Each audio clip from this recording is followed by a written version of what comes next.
Hola mis hermanos y amigos, una cápsula bíblica más, compartiendo con ustedes la palabra del Señor, siendo nosotros ese instrumento para que la palabra de Dios corra y sea glorificada. Cada día podemos aprender más del carácter de Dios a través de su palabra, le conocemos más profundamente y entendemos ese plan perfecto que Él ha dispuesto para todos nosotros. Así es que les animo a perseverar escuchando las cápsulas y también compartiéndolas con otras personas. Salmo 42, del 9 al 11. Oh Dios, roca mía, clamo, ¿por qué me has olvidado? ¿Por qué tengo que andar angustiado, oprimido por mis enemigos? Sus insultos me parten los huesos. Se burlan diciendo, ¿dónde está ese Dios tuyo? ¿Por qué estoy desanimado? ¿Por qué está tan triste mi corazón? Pondré mi esperanza en Dios. Nuevamente lo alabaré, mi Salvador y mi Dios. Deuteronomio 18, del 1 al 22.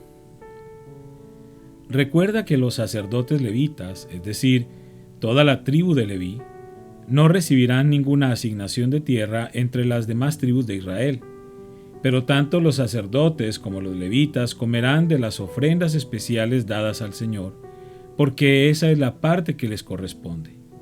No tendrán tierra propia entre los israelitas. El propio Señor es su preciada posesión, tal como les prometió. Del ganado, las ovejas y las cabras que el pueblo traiga como ofrenda, los sacerdotes podrán tomar para sí la espaldilla, la quijada y el estómago. También les darás a los sacerdotes la primera porción de los granos, del vino nuevo, del aceite de oliva y de la lana que obtengas en la temporada de esquila. Pues el Señor tu Dios eligió a la tribu de Leví de entre todas sus tribus, para que sirva en nombre del Señor por siempre. Supongamos que un levita decide dejar su ciudad en Israel, sea cual fuere la ciudad, para mudarse al lugar de adoración que el Señor elija.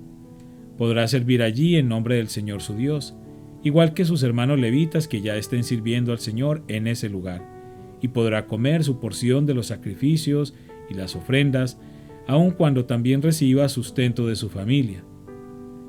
Cuando entres en la tierra que el Señor tu Dios te da, ten mucho cuidado de no imitar las costumbres detestables de las naciones que viven allí. Por ejemplo, jamás sacrifiques a tu hijo o a tu hija como una ofrenda quemada.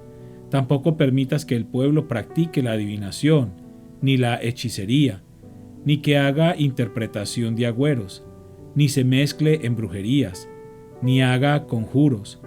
Tampoco permitas que alguien se preste a actuar como médium o vidente, ni que invoque el espíritu de los muertos. Cualquiera que practique esas cosas es detestable a los ojos del Señor, precisamente porque las otras naciones hicieron esas cosas detestables. El Señor tu Dios las expulsará de tu paso. Sin embargo, tú debes ser intachable delante del Señor tu Dios. Las naciones que estás por desplazar consultan a los adivinos y a los hechiceros, pero el Señor tu Dios te prohíbe hacer esas cosas. Moisés siguió diciendo, el Señor su Dios les levantará un profeta como yo de entre sus hermanos israelitas. A él tendrán que escucharlo, pues eso fue lo que ustedes le pidieron al Señor su Dios cuando estaban reunidos al pie del monte Sinaí. Dijeron, no queremos oír nunca más la voz del Señor nuestro Dios, ni ver este fuego ardiente, porque moriremos. Entonces el Señor me dijo, lo que el pueblo dice es cierto. Levantaré un profeta como tú de entre sus hermanos israelitas. Pondré mis palabras en su boca, y él dirá al pueblo todo lo que yo le ordene. Yo mismo trataré con cualquiera que no preste atención a los mensajes que el profeta proclame en mi nombre. Pero todo profeta que falsamente afirme hablar en mi nombre, o hable en nombre de otro Dios, tendrá que morir. Tal vez se pregunten, ¿cómo sabremos si una profecía viene o no del Señor? Si el profeta habla en el nombre del Señor, pero su profecía no se cumple ni ocurre lo que predice, ustedes sabrán que ese mensaje no proviene del Señor. Ese profeta habló sin el respaldo de mi autoridad y no tienen que temerle. Deuteronomio 19 del 1 al 21. Cuando el Señor tu Dios destruya a las naciones que ahora ocupan el territorio que Él está por entregarte, tomarás para ti las tierras y te establecerás en las ciudades y en las casas de esas naciones. Luego deberás apartar 3 ciudades de refugio en la tierra que el Señor tu Dios te da. Estudia el territorio y divide en 3 regiones esa tierra que el Señor tu Dios te da, de modo que haya una de las ciudades en cada región. Entonces cualquier persona que haya matado a otra podrá huir a una de las ciudades de refugio para ponerse a salvo. Si un individuo mata a otro accidentalmente y sin enemistad previa, el responsable de la muerte podrá huir a cualquiera de esas ciudades para vivir a salvo. Por ejemplo, supongamos que una persona va con un vecino a cortar leña al bosque, y cuando uno de los dos levanta el hacha para cortar un árbol, la cabeza del hacha se desprende del mango y mata a la otra persona. En tales casos, el responsable de la muerte puede huir a una de las ciudades de refugio para vivir a salvo. Si la ciudad de refugio más cercana quedara demasiado lejos, un vengador enfurecido podría rastrear al que causó la muerte y quitarle la vida. En ese caso, la persona moriría injustamente porque nunca antes había mostrado enemistad hacia el muerto. Por esa razón, te ordeno que apartes 3 ciudades de refugio. Si el Señor tu Dios extiende tu territorio como les juró a tus antepasados y te entrega toda la tierra que les prometió, deberás designar otras 3 ciudades de refugio adicionales. Él te dará esa tierra si te aseguras de obedecer todos los mandatos que te di, es decir, si siempre amas al Señor tu Dios y andas en sus caminos. De esa manera, evitarás que mueran personas inocentes en la tierra que el Señor tu Dios te da como tu preciada posesión. Entonces no serás responsable de la muerte de inocentes. Pero supongamos que alguien está enemistado con un vecino y le tiende una emboscada a propósito y lo mata, y luego huye a una de las ciudades de refugio. En ese caso, los ancianos de la ciudad del asesino enviarán representantes a la ciudad de refugio para traerlo de regreso y entregarlo al vengador del muerto para que le quite la vida. No sientas lástima por ese asesino. Limpia a Israel de la culpa de asesinar a personas inocentes. Entonces todo te saldrá bien. Cuando llegues a la tierra que el Señor tu Dios te da como preciada posesión, nunca le robes terreno a otro, cambiando de lugar los límites de propiedad que tus antepasados establecieron. No condenes a nadie por algún crimen o delito basado en el testimonio de un solo testigo. Los hechos del caso deben ser establecidos por el testimonio de 2 o 3 testigos.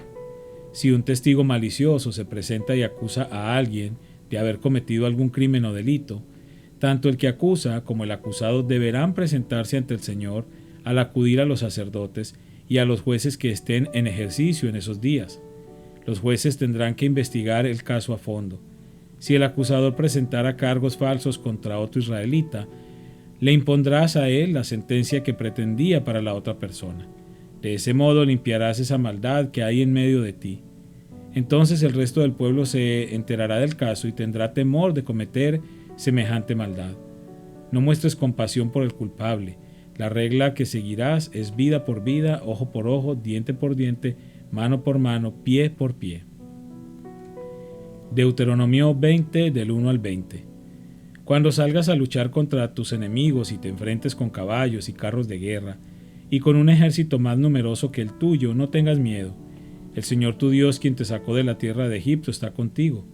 Cuando te prepares para una batalla, el sacerdote saldrá a hablarle a las tropas, y les pedirá: presten mi atención, hombres de Israel. No tengan miedo cuando salgan hoy a pelear contra sus enemigos. No se desanimen ni se asusten, ni tiemblen frente a ellos, pues el Señor su Dios va con ustedes. Él peleará por ustedes contra sus enemigos y les dará la victoria. Luego los jefes del ejército se dirigirán a las tropas y dirán: ¿alguno de ustedes acaba de construir una casa, pero aún no la ha estrenado? De ser así, puede irse a su casa. Podría morir en batalla y otro estrenaría su casa. ¿Alguno de ustedes acaba de plantar un viñedo, pero aún no ha comido ninguno de sus frutos? De ser así, puede irse a su casa. Podría morir en batalla y otro comería los primeros frutos. ¿Alguno de ustedes acaba de comprometerse con una mujer, pero aún no se ha casado con ella? Bien, puede irse a su casa y casarse. Podría morir en batalla y otro se casaría con ella. Luego los jefes también dirán: ¿alguno de ustedes tiene miedo o está angustiado? De ser así, puede irse a su casa antes de que atemorice a alguien más. Una vez que los jefes terminen de hablar a las tropas, nombrarán comandantes para cada unidad. Cuando te acerques a una ciudad para atacarla, primero debes ofrecer condiciones de paz a sus habitantes. Si aceptan las condiciones y te abren las puertas, Entonces todos ellos quedarán obligados a servirte haciendo trabajos forzados. Pero si no quieren hacer la paz y se preparan para luchar, deberás atacar la ciudad. Cuando el Señor tu Dios te entregue la ciudad, mata a filo de espada a todos los hombres de ese pueblo. Sin embargo, podrás quedarte con todas las mujeres, los niños, los animales y el resto del botín de la ciudad. Podrás disfrutar de todo el botín de tus enemigos que el Señor tu Dios te entregue. Estas instrucciones solo se refieren a las ciudades lejanas, no a las de las naciones que ocupan la tierra donde estás a punto de entrar. En las ciudades que el Señor tu Dios te da como preciada posesión, destruye a todo ser viviente. Tienes que destruir por completo a los hititas, a los amorreos, a los cananeos, a los fereceos, a los heveos y a los jebuseos, tal como el Señor tu Dios te ordenó. Así evitarás que los pueblos de esa tierra te enseñen a imitar las costumbres detestables que practican cuando rinden culto a sus dioses, lo cual te hará pecar profundamente contra el Señor tu Dios. Si al atacar una ciudad la guerra se prolonga, no debes cortar los árboles a hachazos. Puedes comer de los frutos, pero no derribe los árboles. ¿Acaso los árboles son enemigos a los que tienes que atacar? Solamente corta los árboles que sabes que no son aptos para comer. Úsalos para la fabricación de todo lo que necesites para atacar la ciudad enemiga hasta que se rinda. Juan 4, del 1 al 38. Jesús sabía que los fariseos se habían enterado de que él hacía y bautizaba más discípulos que Juan, aunque no era Jesús mismo quien los bautizaba, sino sus discípulos. Así que se fue de Judea y volvió a Galilea. En el camino tenía que pasar por Samaria. Entonces llegó a una aldea samaritana llamada Sicar, cerca del campo que Jacob le dio a su hijo José. Allí estaba el pozo de Jacob, y Jesús, cansado por la larga caminata, se sentó junto al pozo cerca del mediodía. Poco después llegó una mujer samaritana a sacar agua, y Jesús le dijo: «Por favor, dame un poco de agua para beber». Él estaba solo en ese momento, porque sus discípulos habían ido a la aldea a comprar algo para comer. La mujer se sorprendió, ya que los judíos rechazan todo trato con los samaritanos. Entonces le dijo a Jesús: «Usted es judío, y yo soy una mujer samaritana. ¿Por qué me pide agua para beber?». Jesús contestó: «Si tan solo supieras el regalo que Dios tiene para ti, y con quién estás hablando, tú me pedirías a mí y yo te daría agua viva». «Pero Señor, usted no tiene ni una soga ni un balde», le dijo ella, «y este pozo es muy profundo. ¿De dónde va a sacar esa agua viva? Además, ¿se cree usted superior a nuestro antepasado Jacob, quien nos dio este pozo? ¿Cómo puede usted ofrecer algo o un agua mejor que la que disfrutaron él, sus hijos y sus animales?». Jesús contestó: «Cualquiera que beba de esta agua pronto volverá a tener sed, pero todos los que beban del agua que yo doy no tendrán sed jamás. Esa agua se convierte en un manantial que brota con frescura dentro de ellos y les da vida eterna». «Por favor, Señor», le dijo la mujer, «deme de esa agua, así nunca más volveré a tener sed y no tendré que venir aquí a sacar agua». Jesús le dijo: «Ve y trae a tu esposo». «No tengo esposo», respondió la mujer. «Es cierto», dijo Jesús, «no tienes esposo, porque has tenido 5 esposos, y ni siquiera estás casada con el hombre con el que ahora vives. Ciertamente dijiste la verdad». «Señor», dijo la mujer, «seguro que usted es profeta. Así que dígame, ¿por qué ustedes, los judíos, insisten en que Jerusalén es el único lugar donde se debe adorar, mientras que nosotros, los samaritanos, afirmamos que es aquí, en el monte Gerizim, donde adoraron nuestros antepasados?» Jesús le contestó: «Créeme, querida mujer, que se acerca el tiempo en que no tendrá importancia si se adora al Padre en este monte o en Jerusalén. Ustedes, los samaritanos, saben muy poco acerca de aquel a quien adoran, mientras que nosotros los judíos conocemos bien a quien adoramos, porque la salvación viene por medio de los judíos. Pero se acerca el tiempo, de hecho ya ha llegado, cuando los verdaderos adoradores adorarán al Padre en espíritu y en verdad. El Padre busca personas que lo adoren de esa manera, pues Dios es espíritu. Por eso todos los que lo adoran deben hacerlo en espíritu y en verdad». La mujer dijo: «Sé que el Mesías está por venir, al que llaman Cristo. Cuando Él venga nos explicará todas las cosas».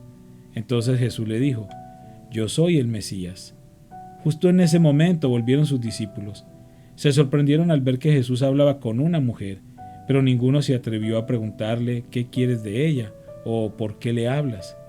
La mujer dejó su cántaro junto al pozo y volvió corriendo a la aldea mientras les decía a todos: vengan a ver un hombre que me dijo todo lo que he hecho en mi vida. ¿No será este el Mesías? Así que la gente salió de la aldea para verlo. Mientras tanto, los discípulos le insistían a Jesús: Rabí, come algo. Jesús les respondió: yo tengo una clase de alimento que ustedes no conocen. ¿Le habrá traído a alguien de comer mientras nosotros no estábamos?, se preguntaban los discípulos unos a otros. Entonces Jesús explicó: mi alimento consiste en hacer la voluntad de Dios, quien me envió, y en terminar su obra. Ustedes conocen el dicho: hay 4 meses entre la siembra y la cosecha. Pero yo les digo, despierten y miren a su alrededor, los campos ya están listos para la cosecha. A los segadores se les paga un buen salario, y los frutos que cosechan son personas que pasan a tener la vida eterna. Qué alegría le espera tanto al que siembra como al que cosecha. Ya saben el dicho: uno siembra y otro cosecha. Y es cierto, yo los envié a ustedes a cosechar donde no sembraron. Otros ya habían hecho el trabajo y ahora a ustedes les toca levantar la cosecha. Padre, gracias por tu palabra una vez más, gracias por el privilegio que nos das de poderla escuchar, de meditar en ella cada día. Te pido para que esta palabra pueda producir ese fruto en nuestro corazón, en nuestra vida diaria. Te pido por cada persona que está hoy escuchando esta cápsula de una manera especial. Tú conoces cuál es su necesidad y yo te pido para que seas tú obrando conforme a tu perfecta voluntad en cada uno de ellos. En el nombre de Cristo Jesús. Amén.